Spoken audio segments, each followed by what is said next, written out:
So on behalf of NASA and the space-loving community from around the world, thank you for showing us your courage, your professionalism, your unity, and your humanity. Thank you for showing us the moon again. Thank you for showing us planet Earth again. And thank you for contributing to the greatest adventure in human history. Welcome home, Artemis II.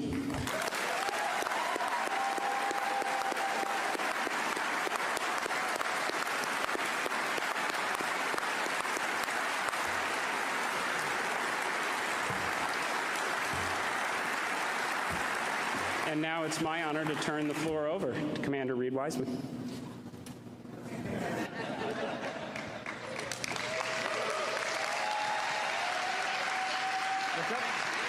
Yeah, let's sing. Let's sing real quick. All right, 3, 2, 1. Integrity. So we wear these Acta watches, and if you hit this button, the red light lights up, which tells you got a good battery. And I don't know why, but for the last 2 years when we wear these, hey Hopper, for the last 2 years when we wear these things, it just kind of brings us back into focus whenever we get a little distracted. So we did a lot of syncing when we were on this mission for no reason whatsoever. I have absolutely no idea what to say. This is 24 hours ago, the Earth was that big out the window and we were doing Mach 39, and here we are back at Ellington at home.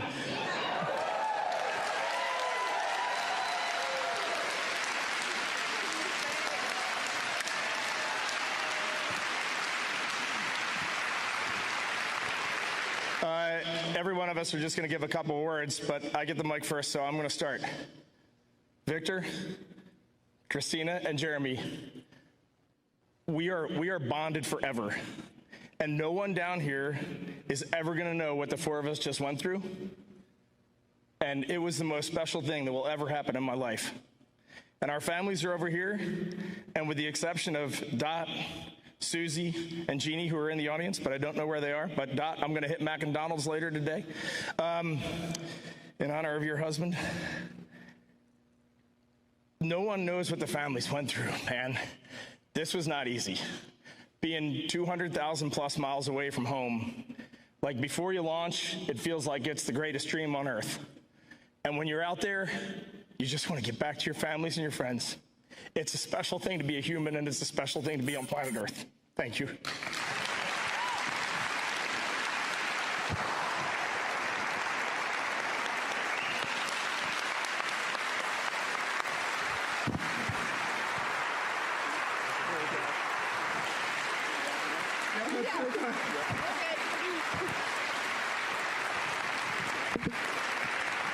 Wait, now I got to make a joke. The only person who can follow that up is Victor Glover, so let's go. And now we're ready for questions. I'm going to keep it brief because I'm afraid to start talking. I have not processed what we just did, and I'm afraid to start even trying. When this started on April 3rd, I wanted to thank God in public.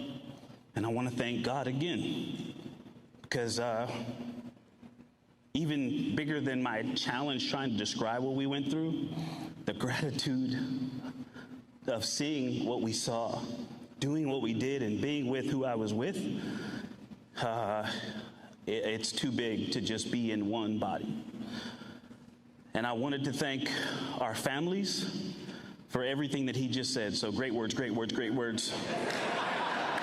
I love you, but not just those 5 beautiful cocoa skin ladies right there. All of you. And I wanted to thank our leadership. And it's changed since we were here in April of 2023. But the qualities haven't. And we are fortunate to be in this agency at this time together.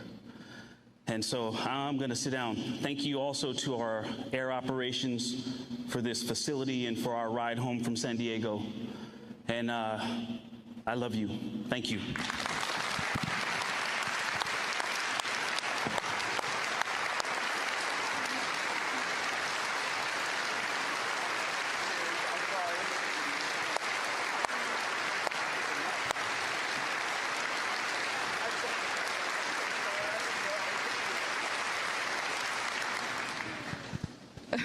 Reed just said it was a setup for us who had to follow him. That's true. I couldn't sleep this morning, so I did write some words down in my mind, and I'm going to try and share them with you today.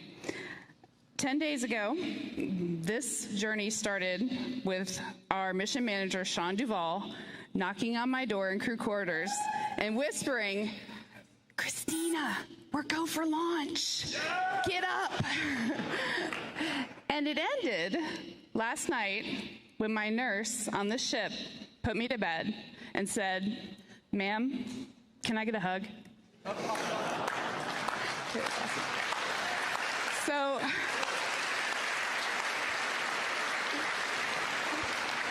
a lot has happened since then, but or between those two moments, but the start and the end were human moments here on Earth.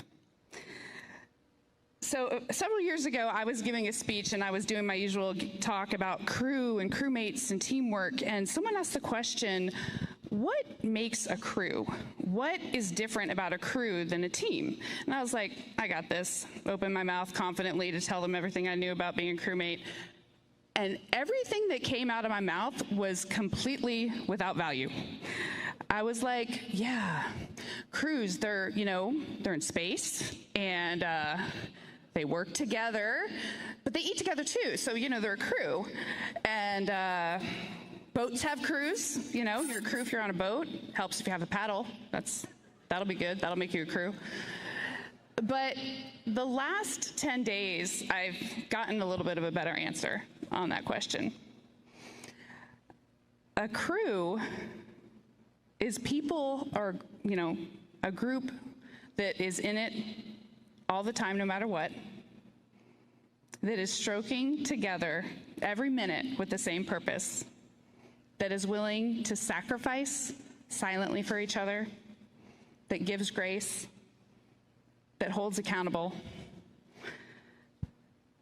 A crew has the same cares and the same needs, and a crew is inescapably, beautifully, dutifully linked. So when we saw Tiny Earth, people asked our crew what impressions we had. And honestly, what struck me wasn't necessarily just Earth, it was all the blackness around it. Earth was just this lifeboat hanging undisturbingly in the universe.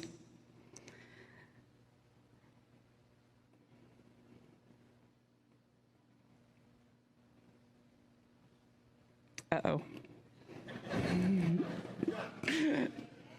So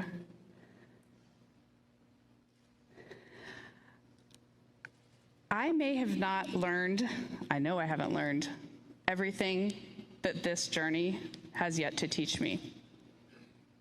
But there's one new thing I know, and that is, planet Earth, you are a crew. Yeah. Thank you.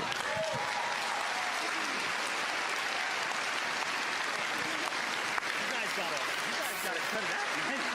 Good luck.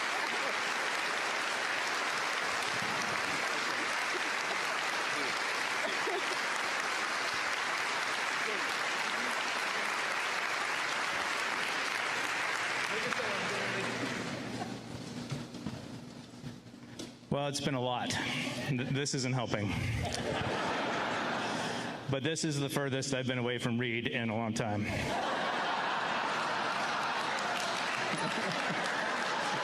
Thank you. All right, that's good. Thank you.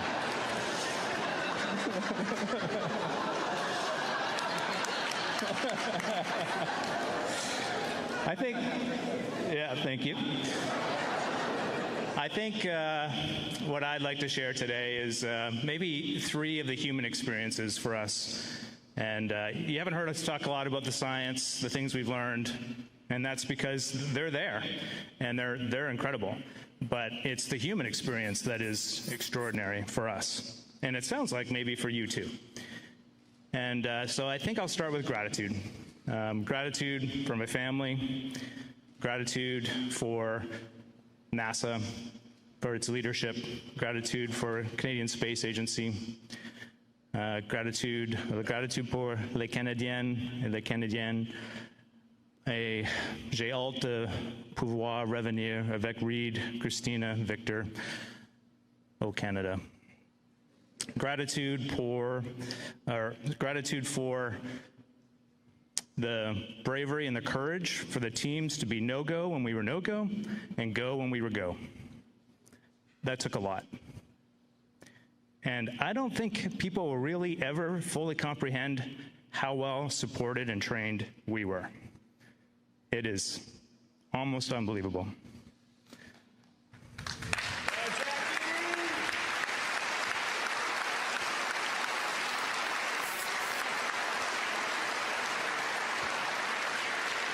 All right, and as my daughter would say, I'll try and stay locked in here. Okay. The next one is joy. We have a term in our crew that we coined a long time ago, the joy train. And I think you saw, sounds like you saw a lot of joy up there. There was a lot of joy. We're not always on the joy train, this crew. There are many times we're not on the joy train. But we are committed to getting back on the joy train as soon as we can. And that is a useful life skill for any team trying to get something done. And the last one is, I need your help for this. Come on up here, guys. The last one is love. What you saw was a group of people who loved contributing, having meaningful contribution, and extracting joy out of that. And what we've been hearing is that was something special for you to witness. And the reason I had them form up here with me is because I would suggest to you that when you look up here, you're not looking at us. We are a mirror reflecting you. And if you like what you see, then just look a little deeper. This is you. Dude, come on.